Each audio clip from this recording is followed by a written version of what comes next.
Bonjour à tous, bonjour à toutes. Déjà, merci pour l'invitation de la part du comité VetIntech pour vous parler un peu d'objets connectés et tout. Juste pour faire un rapide sondage, qui est praticien, vraiment, qui pratique la médecine vétérinaire au quotidien dans l'Assemblée? Juste pour voir. Ouais, on a une petite moitié timide, effectivement. Ok, ça marche. Donc, pour cette moitié timide, je vais vous donner des trucs et astuces aujourd'hui, un peu pour votre pratique au quotidien. Et puis pour l'autre partie, je vais vous présenter un petit peu ce qui fait un peu le mouvement, en fait, aujourd'hui dans les nouvelles technologies appliquées à l'ophtalmologie vétérinaire. Moi, c'est mon dada. Ça fait quelques années que j'essaie d'expérimenter tous les nouveaux dispositifs qui sont à disposition du vétérinaire et trouver des systèmes, en fait, pour améliorer ça. Alors. Déjà, l'ophtalmologie, c'est une discipline en fait où la tech est très présente. Ce qui va différencier un vétérinaire généraliste d'un ophtalmologue, finalement, c'est surtout sur son équipement, son appareillage. Bien sûr, il y a des connaissances en plus, mais sans un certain matériel qui est parfois très onéreux, on n'arrive pas à faire des diagnostics aussi précis ou des interventions en fait assez poussées. Il y a des nouveaux outils qui sont à disposition désormais du vétérinaire qui étaient autrefois réservés en fait à l'ophtalmologie ou à la médecine humaine, ou même à des laboratoires de recherche qui vont permettre justement d'aller plus loin dans le diagnostic et mieux en fait au niveau de la thérapeutique. Ces dispositifs désormais ils arrivent à être accessibles financièrement, portables et utiles en fait à une pratique au quotidien pour nous. Le vrai intérêt, en fait, ce que je vais vous développer aujourd'hui, c'est surtout des intérêts par rapport à imager les cas, à faire des images, en fait, donc avec des dispositifs assez simples d'utilisation, que ce soit pour le segment antérieur, donc la partie avant de l'œil, ou la rétine, qui est un peu plus challengeant, et c'est assez nouveau, puisqu'en fait, les vétérinaires, avant, n'arrivaient pas du tout à imager cette rétine, ou du moins pas facilement, et encore moins à communiquer autour des images qu'ils obtenaient, en fait, donc à partager ces images avec des confrères ou avec le propriétaire. L'objectif final en fait de cette présentation, c'est de montrer qu'on peut aujourd'hui indubitablement en fait améliorer la qualité des soins en fait à nos compagnons, puisque l'examen de l'œil c'est pas juste pour vérifier l'œil, mais l'œil c'est vraiment un véritable hublot sur l'organisme qui va permettre de déceler précocement des pathologies telles que l'hypertension artérielle chez le chat ou des choses comme ça. Et ça peu de vétérinaires le mettent en exergue. Donc déjà le segment antérieur, donc ça c'est mon œil pris avec un dispositif pour smartphone. La chambre antérieure, c'est cette partie avant de l'œil. Bon, pour ceux qui ne savent pas, c'est tout ce qu'il y a devant l'iris en fait, qui va nous renseigner sur les paupières, qui va nous renseigner sur la cornée, la sclère, la conjonctive, etc. L'intérêt principal en fait, d'illustrer cette chambre antérieure, c'est d'illustrer et de réaliser un suivi. Dans les structures vétérinaires, en général, il n'y a pas qu'un ophtalmo, il y en a plusieurs, où il y a plusieurs vétérinaires qui sont présents, et difficile en fait, de juger une évolution juste sur une description même assez précise en fait, du phénomène pathologique au niveau de la description dans le logiciel métier. Je prends par exemple ici le cas en fait, d'un mélanome diffus de l'iris. C'est une pathologie qu'on rencontre assez fréquemment chez le chat et qui convient en fait, de vérifier chaque année régulièrement avec ces petites marbrures en fait, qu'on a sur l'iris. Et en fait là c'est un chat qu'on a suivi sur 4 ans et là on voit plus facilement l'évolution qui aurait été vraiment difficile à évaluer juste sur une description manuscrite.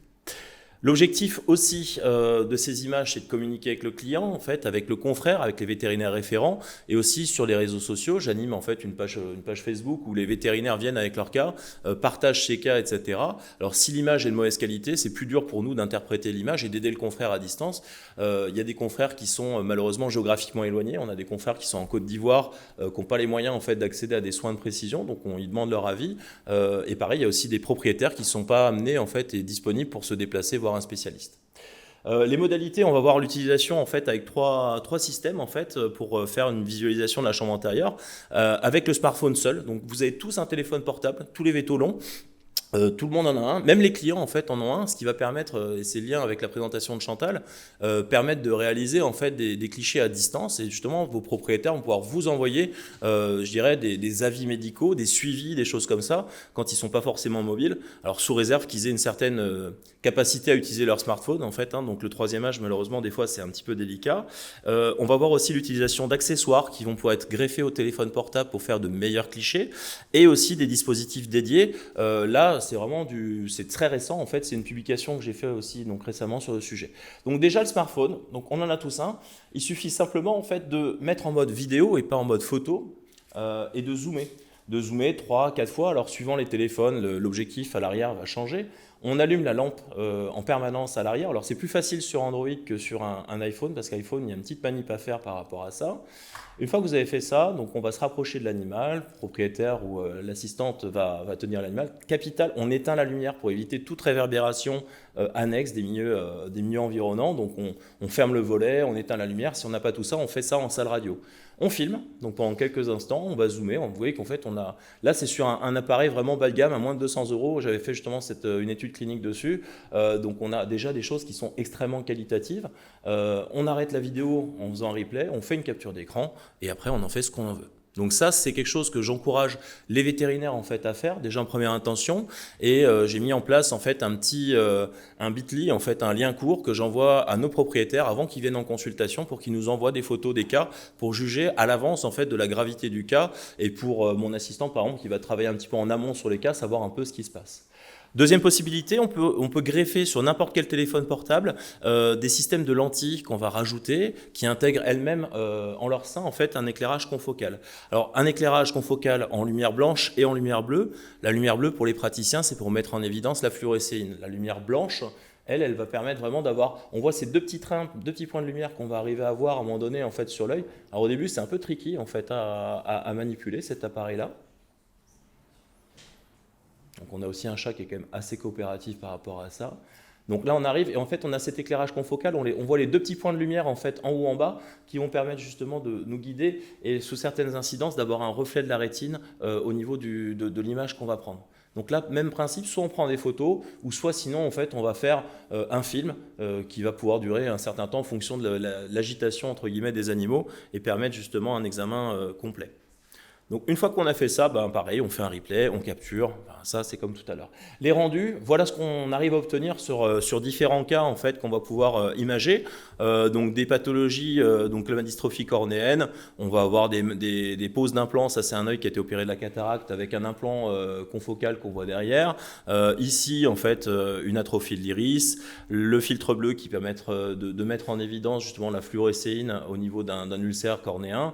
Et là c'est sur une subluxation de cristallin, donc des choses assez classiques et sincèrement c'est vraiment accessible à tous en fait, donc vraiment facile d'emploi. Plus récemment, j'ai essayé une solution d'une société chinoise en fait qui s'appelle le iCam. Alors on revient un peu en arrière puisque finalement c'est un dispositif qui n'est pas le smartphone, mais je le trouve assez intéressant donc je vous en parle aujourd'hui. Donc c'est un truc tout bête avec une micro-carte avec deux éclairages, toujours la lumière blanche.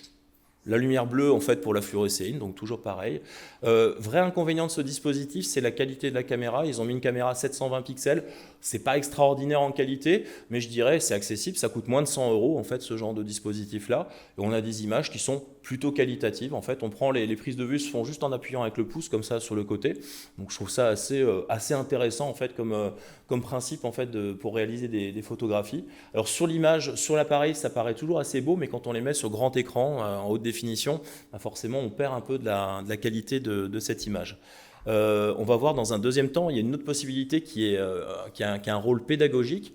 Bon, ce chien par exemple, il a un IFEMA, il a du sang en chambre antérieure sur son œil droit, donc c'est une uvéite sans doute hypertensive. Donc là après on les exporte, on peut revoir les images, etc. Enfin bon, quelque chose d'assez assez conventionnel.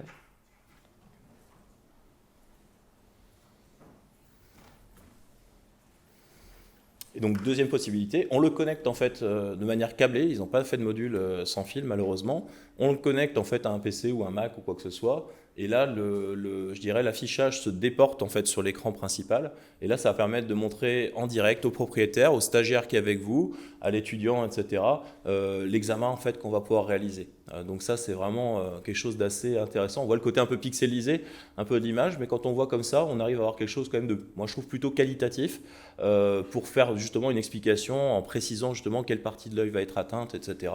Donc voilà, vraiment quelque chose qui est, je trouve, très intéressant pour un budget somme toute limité. Le tout dernier né, en fait, c'est une caméra qui est intégrée dans la lampe à fente. La lampe à fente, vous êtes tous allés, je pense, chez l'ophtalmo, du moins ceux qui ont des lunettes. C'est cette grande lampe qui vous éblouit un petit peu quand on va vous regarder l'œil. Donc de cette même manière, chez nous, on a des lampes à fente portatives. Forcément, mettre un chien dans une lampe à fente en statique, c'est un peu compliqué.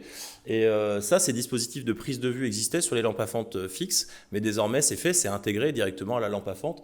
L'intérêt, il est vraiment pédagogique de faire des examens dynamiques, c'est-à-dire qu'on va regarder, donc là je regarde moi en fait dans les oculaires de l'appareil pour regarder l'œil de l'animal, et en direct le propriétaire, donc qui va être à ma droite, va pouvoir visualiser exactement ce que moi je vois. Donc ça permet une meilleure explication en fait au propriétaire du phénomène qui va se passer dans son œil. Pareil, le stagiaire qui va être à côté, etc. Donc vraiment, mon chien est un peu bougeon, donc la vidéo n'est pas forcément parfaite, mais on arrive à faire des images qui sont très très qualitatives. Donc là, c'est vraiment intéressant. Vous voyez que moi, j'utilise pas du tout cet écran déporté. Et puis l'autre intérêt, bien sûr, c'est d'imager les cas et gagner du temps. Puisque une fois qu'on a fini la procédure de captation de la vidéo, l'intérêt, c'est que la société, donc Kowa, qui développe ce système-là, a intégré en fait un logiciel qui automatiquement va extraire les meilleures images, c'est-à-dire les images les plus nettes en fait de la séquence vidéo. Et donc vous gagnez du temps. C'est-à-dire que c'est un peu le même système que tout à l'heure. On a une vidéo qui est faite, sauf que l'extraction, en fait, avant, nous, on est obligé de regarder toute la séquence vidéo et extraire la meilleure photo. Là, l'avantage du système, c'est qu'en fait, ça va le faire automatiquement. Ensuite, on fait un transfert sur le PC et à terme, je pense qu'on pourra très facilement en fait avoir un système qui va les renommer automatiquement, les mettre dans le fichier client, voire l'intégrer directement au rapport du vétérinaire. Donc ça, c'est des choses qui nous font gagner du temps qui est précieux, parce que pour moi, une consultation référée d'ophtalmo, c'est 40 minutes, et sur les 40 minutes, j'ai à peu près 10 minutes pour faire mon rapport, même si je m'aide avec l'IA, c'est parfois compliqué de tout gérer. L'autre intérêt, c'est qu'on peut faire des interventions sur animal vigile, non anesthésie. Alors vous voyez que ça bouge un petit peu, on peut gratter les cornets et montrer au propriétaire ce qu'on est en train de faire, donc de faire des suivis à vue, et puis bon, toujours de l'imagerie, etc. Donc quelque chose d'assez classique. Ça, je vous explique le principe de une fois qu'on a fini la prise de vue, on a juste à sélectionner. L'extraction est ultra rapide en fait sur les séquences vidéo. Là, ça ne me plaît pas, donc je repars sur les systèmes donc en fente. Et là, on observe justement les différentes images. Celle-là, je l'aime bien. Je vais la mettre de côté, celle-là. Tiens, je vais prendre celle-ci, c'est celle qui me paraît la plus intéressante. On va en prendre une deuxième.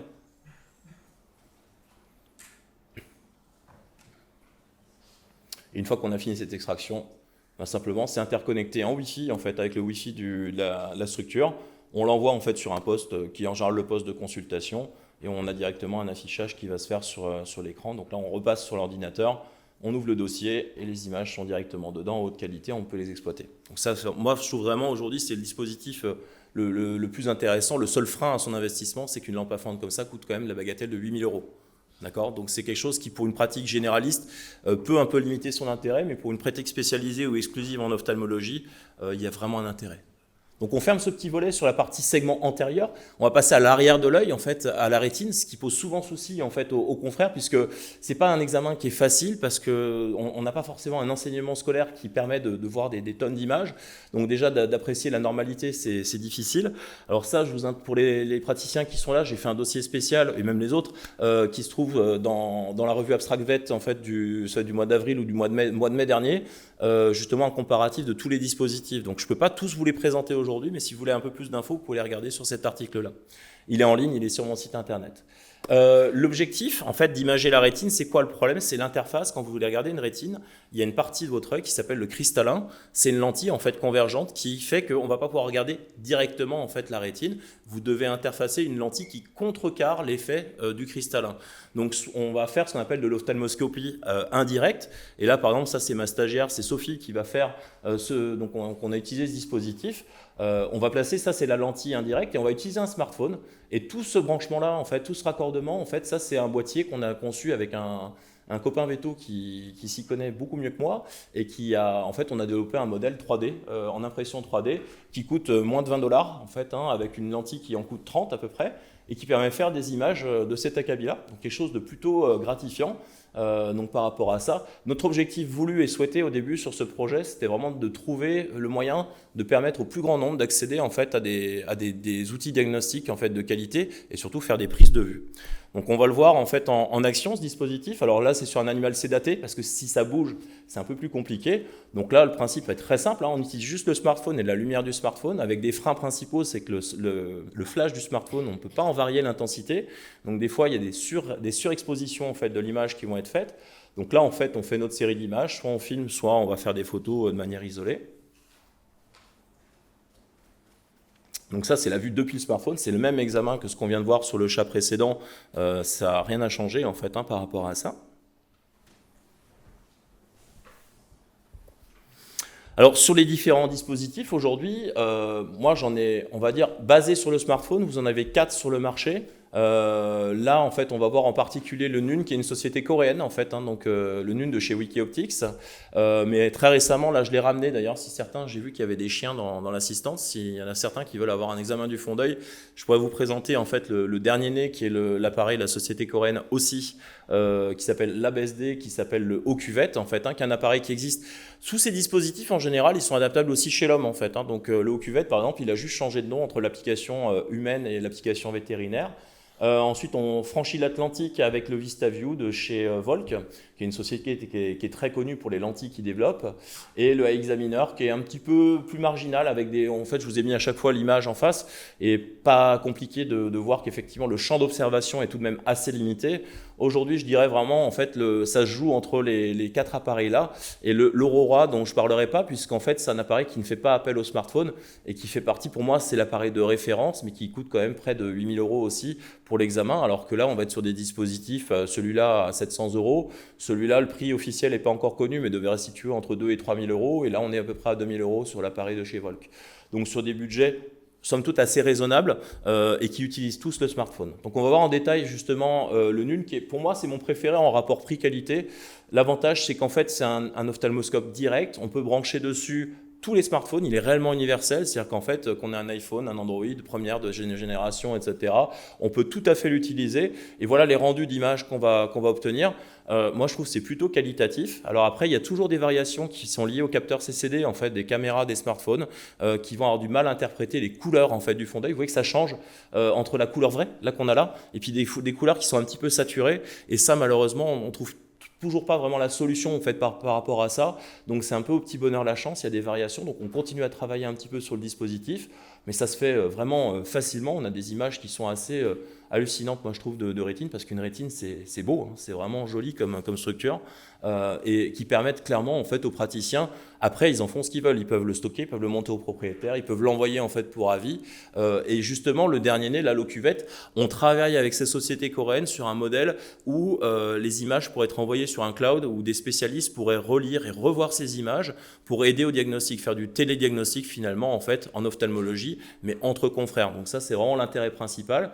Et en humaine, l'Ocuvette est utilisé avec un module spécifique d'IA, d'interprétation d'images, pour dépister les rétinopathies diabétiques en fait chez l'homme. Donc dans des pays en voie de développement, choses comme ça, où il n'y a pas forcément l'ophtalmo, l'avantage de ces dispositifs, c'est qu'ils sont très ergonomiques, faciles. Moi, chez moi, les assistants vétérinaires font les imageries en fait, du fond d'œil sans nous. Donc ils sont capables de manipuler en même pas une journée d'utilisation. C'est quelque chose que tout le monde peut utiliser. Donc vraiment, c'est le vrai gros point fort en fait, de ces dispositifs. Le point faible, des fois, c'est l'universalité en fait, d'utilisation des smartphones par rapport à ça. Il n'y a que le modèle en fait, qu'on a vu, donc le Nun de Wikioptics, qui est vraiment quelque chose d'universel. On peut mettre tous les téléphones qu'on veut. Les autres dispositifs comme l'Ocuvette, il est disponible que en fait, avec un système avec le S20 en fait, hein, de chez Samsung, puisqu'en fait, il y a un dock qui n'accueille que ce téléphone-là. En fait, hein. Donc ça, je vous le ferai passer à la pause, je vous montrerai si certains veulent le voir de près par rapport à ça. Donc voilà, puis on arrive à faire du coup des mosaïques assez sympas, des images variées. Donc là, on a fait donc segment antérieur, segment postérieur, mais il y a aussi d'autres parties d'œil qu'en fait on peut imager assez facilement sans forcément de gros moyens. Je prends par exemple l'angle irido-cornéen, qui est en fait c'est la partie de votre œil qui va éliminer l'humeur aqueuse, le liquide qui est contenu dans l'œil. C'est très important dans le diagnostic et la recherche par rapport au glaucome en fait. Hein. Donc cet angle d'habitude il est grand ouvert, mais parfois il peut se fermer. Et justement c'est pas moi qui l'ai inventé cette technique. Donc juste avec une lentille d'ophtalmoscopie indirecte, celle qu'on a intégrée tout à l'heure dans le dispositif que je vous ai montré au préalable avec mon assistante, avec Sophie en fait qui avait cette lentille. Ben, la lentille en fait on va la poser sur l'œil directement et en posant la lentille sur l'œil, on arrive à voir en fait l'angle tout au fond, et ça c'est des prises de vue qui ont été faites donc de cet angle irido-cornéen avec ce dispositif, donc des images somme toute très qualitatives. Pareil, l'intérêt c'est quoi? C'est j'ai un doute sur mon angle irido-cornéen, est-ce qu'il est normal, pas normal? Je l'envoie sur les réseaux sociaux, je l'envoie à un spécialiste ou je le partage simplement dans mon rapport d'examen. Inconvénient de ce système avec la lentille, c'est qu'on est parfois et même très souvent contraint de tranquilliser l'animal parce qu'il doit quand même supporter une lentille, du gel sur l'œil, donc c'est quand même assez contraignant par rapport à la manipulation. Les autres explorations, c'est des explorations plus anecdotiques, mais des dispositifs reliés en fait de manière indirecte au smartphone. C'est plus le smartphone qui fait l'image, le smartphone doit juste servir d'écran. Il y a une interconnexion avec des caméras, par exemple infrarouges, comme dans le cas là, donc pour faire de la mémographie. Je vais vous remettre l'image. Donc la mémographie, c'est que sous vos paupières, vous avez des glandes qui sécrètent du mébum en fait. Donc c'est une couche lipidique assez grasse qui stabilise votre film lacrymal. Donc dans le cadre du syndrome de l'œil sec, c'est hyper important. C'est tous les petits bâtonnets blancs là que vous voyez là ici de partout. Quand on regarde en fait à image sans préparation, on a l'impression qu'il n'y a rien du tout. Et en infrarouge, c'est le même chez un même animal en fait avec une préparation. Ça, c'est une petite caméra qui vaut à peu près 1 500 $. Moi, je trouve ça quand même très intéressant. En pratique, c'est facile en fait à mettre en œuvre. Et pareil, c'est des modèles qui sont développés pour l'homme, mais qui sont adaptables complètement au milieu vétérinaire. Nous, on l'a expérimenté. Donc, c'est toujours un plus en fait je veux dire, dans l'arsenal en fait diagnostic pour nos patients.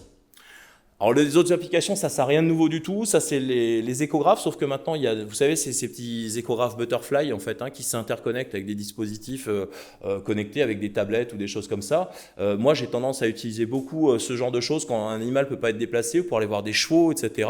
Sauf que maintenant il y a des sondes dédiées à l'ophtalmologie qui existent, donc des sondes linéaires à haute fréquence, donc 12, 13, 14 MHz. Compte tenu du prix, en fait, je trouve assez raisonnable. On arrive à trouver des appareils entre 2 et 3 000 € par rapport à de l'échographie conventionnelle. C'est quelque chose qui, pour moi, est complètement acceptable en fait, dans l'utilisation au quotidien. Les dernières choses sorties, c'est juillet dernier au congrès de chirurgie ophtalmo à Chicago. Il y a une société nord-américaine qui a présenté un système qui permet de faire des électrorétinographies. En gros, on vous envoie des flashs sur la rétine de l'animal. Ça vous permet de savoir le fonctionnement des cellules rétiniennes. Gros avantage, c'est que ça peut être fait sur animal vigile, animal réveillé. Inconvénient pour l'instant, c'est qu'ils ont fait une licence un petit peu je dirais bâtarde, dans le sens où en fait c'est un prix d'achat qui est assez bas, mais vous avez des mensualités qui sont astronomiques, aux alentours de 500 ou 600 $ pour le logiciel d'exploitation. Mais c'est des choses qui seront amenées en fait à se développer.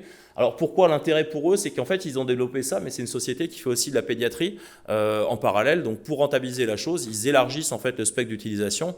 Donc nous en ophtalmologie, il y a beaucoup d'outils qui sont utilisés en domaine pédiatrique ophtalmologique qui vont être utilisés aussi en vétérinaire derrière. Donc voilà.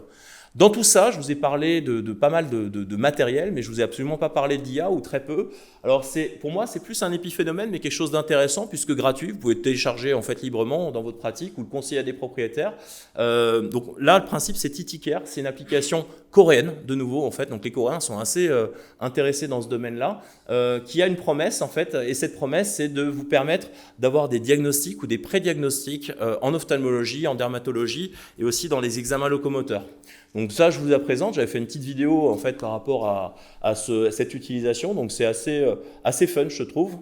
Mais après, c'est toujours quelque chose en fait à travailler derrière. Donc là, je les avais contactés justement pour essayer de voir, pour comparer. J'ai pas encore fait d'études complètes à ce sujet-là, mais ça ne saurait tarder. Le principe est simple, vous allumez votre téléphone portable. Je vous l'ai mis en accéléré pour que ce soit moins rébarbatif. On va venir comme ça en fait identifier l'animal. Mettez les coordonnées du propriétaire, vous avez la caméra qui va se mettre en marche. On fait une photo, donc il y a des marqueurs en fait à ce moment-là qui vous disent voilà la photo est bonne, il faut la reprendre, etc. On fait l'œil droit, on fait l'œil gauche. Alors, il n'intègre absolument aucun symptôme. Par contre, ça, c'est ce que je reproche au système, c'est qu'en fait, pour lui, c'est juste un chien, un chat. Il n'y a pas du tout de notion de douleur, d'écoulement, etc. Et après, en fait, alors c'est assez long. Là, je vous l'ai raccourci. Ça met au moins une bonne minute avant qu'il vous sorte en fait les éléments. Et partie par partie, il va vous dire voilà le niveau d'épiphora, donc les sécrétions oculaires, comment est-ce qu'elles vont être, etc. La rougeur de l'œil, il va vous coter donc œil gauche, œil droit. Donc là, dans ce contexte, là, il va dire que l'œil gauche était beaucoup plus rouge que l'autre œil, l'opacité cornéenne, la décharge oculaire, l'œdème conjonctival, donc le chémosis. Donc ça, c'est bien sûr transposable chez le chien, mais également chez le chat. Donc voilà, donc ça ne révolutionne pas la médecine, mais effectivement, je trouve que c'était un truc que je voulais vous montrer aujourd'hui, donc TitiCare, si vous voulez regarder. Après, c'est voir aussi si certains font de la dermatologie ou des troubles articulaires. Alors, vu que c'est en libre accès, les propriétaires peuvent tout à fait en fait faire l'utiliser.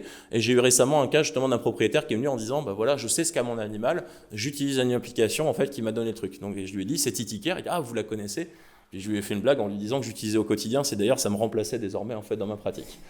Voilà. Donc voilà, c'est pour le fun. Après à travailler, je pense qu'ils sont assez avant-gardistes, mais sur des bases techniques et scientifiques qui sont un peu discutables, parce que le fait d'avoir une absence de prise de commémoratif en fait dans la gestion des cas rend à mon avis l'IA assez peu précise, mais c'est des choses qui ne sauraient évoluer dans l'avenir. L'avenir, c'est quoi justement? En fait, en ophtalmologie, nous, ce qu'on attend beaucoup, c'est toujours pareil sur ce même process, d'avoir des dispositifs à moindre coût pour des vétérinaires. C'est la mesure de pression, donc la tonométrie. Aujourd'hui, il n'y a aucun dispositif connecté au smartphone. Après, on pourrait très bien l'imaginer, des modules qui se connectent maintenant que l'USB-C fait légion en fait sur les téléphones portables, d'avoir en fait des dispositifs qui se rajoutent sur vos téléphones portables et qui permettent justement d'incrémenter et aussi de les intégrer à votre logiciel métier. Je vous parlais du cloud avec l'avis d'experts, ça c'est quelque chose qui va se mettre en place de plus en plus en fait sur des télédiagnostics. Nous on le fait déjà de manière bricolée entre guillemets avec des groupes Facebook, des groupes WhatsApp, des choses comme ça. Mais effectivement, je pense qu'à terme c'est quelque chose qui va aussi se monétiser puisqu'en fait il n'y a pas de raison qu'on passe du temps à aider des confrères en fait sur des cas sans qu'il y ait une rétribution derrière. L'intégration de l'IA, c'est quelque chose qui va nous aider, qui va pas supplanter en fait le praticien, mais qui va nous aider en fait dans la prise en charge. Il y a une étude récente en ophtalmologie vétérinaire où ils sont amusés en fait à faire des études comparatives entre des examens de rétine donc sur photo et un examen de rétine complété par l'IA, et ils ont montré qu'il y avait une plus grande sensibilité en fait à la détection de pathogènes ou de pathologies en fait quand il y a une utilisation croisée des deux, humain plus intelligence artificielle. Donc quelque chose qui, moi je pense, va vraiment être incontournable dans l'avenir. Donc, ces outils pour smartphone et le téléphone finalement, en fait, au sein de la consultation, que ce soit en ophtalmologie ou dans le domaine, pour moi, c'est un élément clé en fait. Après, il y a des investissements à réaliser, mais qui sont de moins en moins onéreux et ça présente clairement un gain de temps et bien sûr moins cher que des solutions dédiées. J'ai vraiment fait un survol assez généraliste. Si vous voulez en savoir un peu plus, vous pouvez aller sur ma chaîne YouTube qui s'appelle Vision Animale. Alors, il y a beaucoup de chirurgie en fait ophtalmologique, mais j'ai des tutoriels, des choses comme ça, etc. Donc, si vous êtes avide d'apprendre et de comprendre un peu mieux en ophtalmologie. Et puis ça, c'est la magnifique vue depuis chez nous, en fait, au-dessus de Genève, en fait, avec le Mont Blanc tout au fond. Et si vous avez encore un peu de temps et que ce soir dans le train, vous voulez en savoir plus sur l'ophtalmologie, donc j'ai développé, grâce au partenariat avec Dome Pharma, un podcast qui s'appelle L'œil au clébard, qui traite des pathologies oculaires. Donc ça, je vous invite à le découvrir. C'est un podcast qui est accessible, que ce soit pour les vétérinaires ou même les non-vétérinaires, donc si vous voulez en savoir un petit peu plus. Je vous remercie pour votre attention.